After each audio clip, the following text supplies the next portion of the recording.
I remember, my dear brothers and sisters, a certain lady who was um, reader. At saka siya po ay kauna-unahang magsalita as leader of the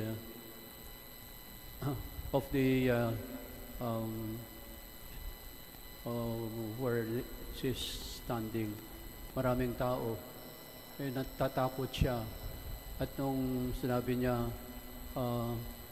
ay matapos na yung pagsasalita niya, ay sinabi niya, and this, sabi niya, this is the world of God. Ay sasabihin sa niya, this is the word of God. No? Pero dahil siya po ay nahihirapan, dahil she was very much not prepared. And sabi niya, this is, imbes na sasabihin, this is the end of the word of God. But sinabi niya, this the end of the world of God.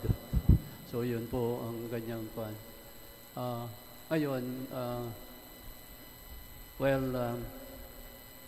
This is also the reading about the world of God.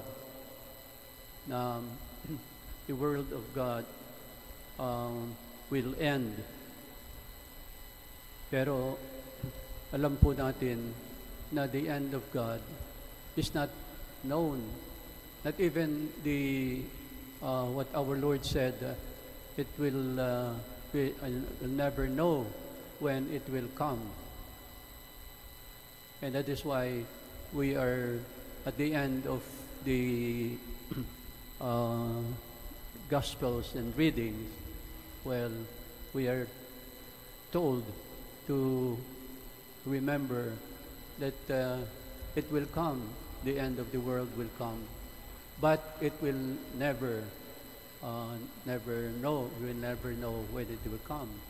And even our Lord Himself said, not even I knows about the end of the world. So, ito po ang mga sinasabi sa itong last readings in today's gospel. There are people who are asking, kailan ba kaya ang end of the world, Father?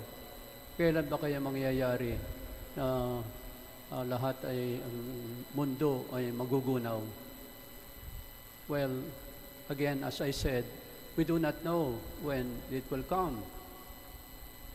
However, we have to remember that it will come when we pass away, when we die. That is the time when it is the end of the world for each and every one of us.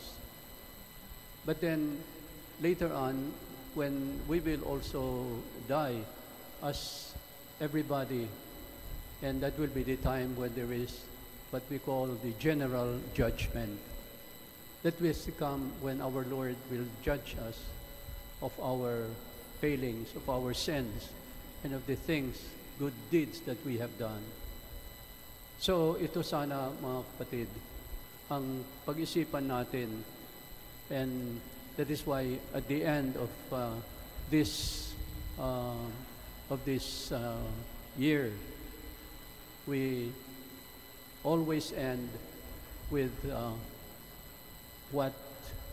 when the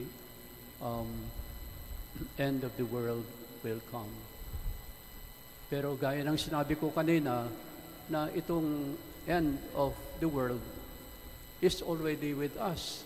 Kasi kung mamamatay po tayo, ay that is the time when we cannot anymore do anything.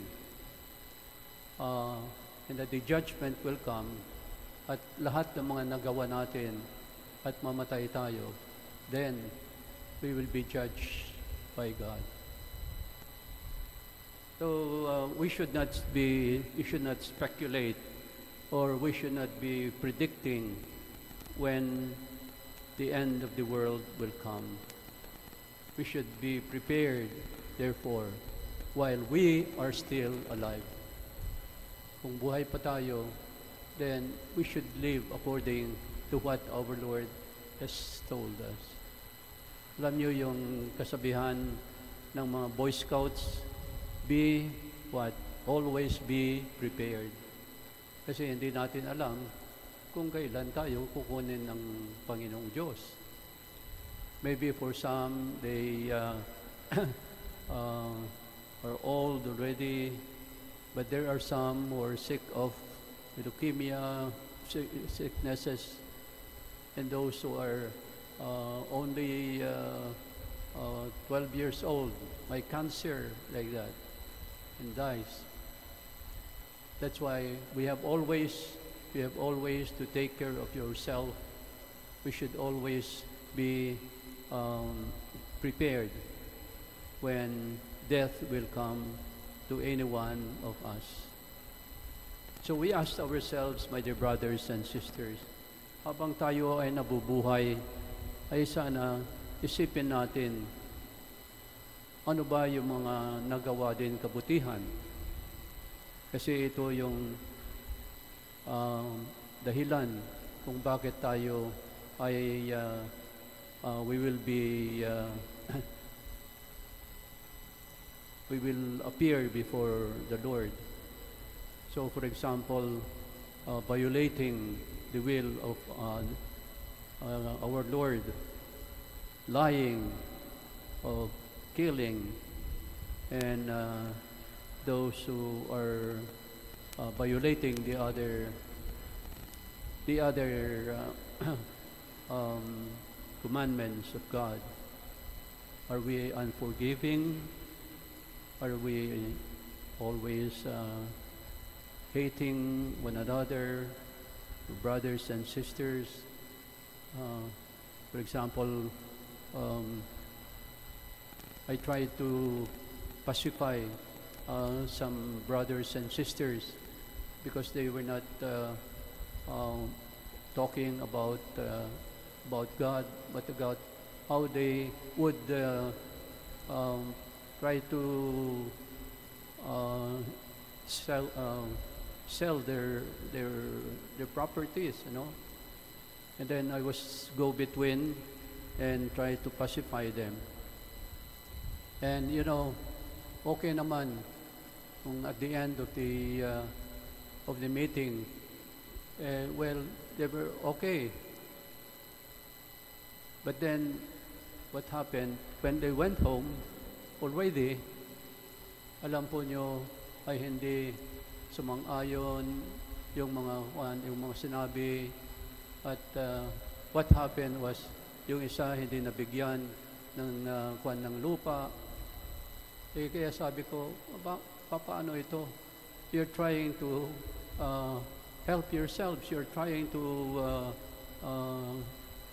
really do what you can in order not to quarrel with one another. So itong mga ganito, mga kapatid, it is examples that we should also try in our life. So, on the positive side, let us do good while we are still alive. Help our relatives and be good to them, and will be generous to those who are in need. And may I end with this beautiful story that I have been reading always. Ito po ang palagi kong sinasabi. I shall pass this way but once.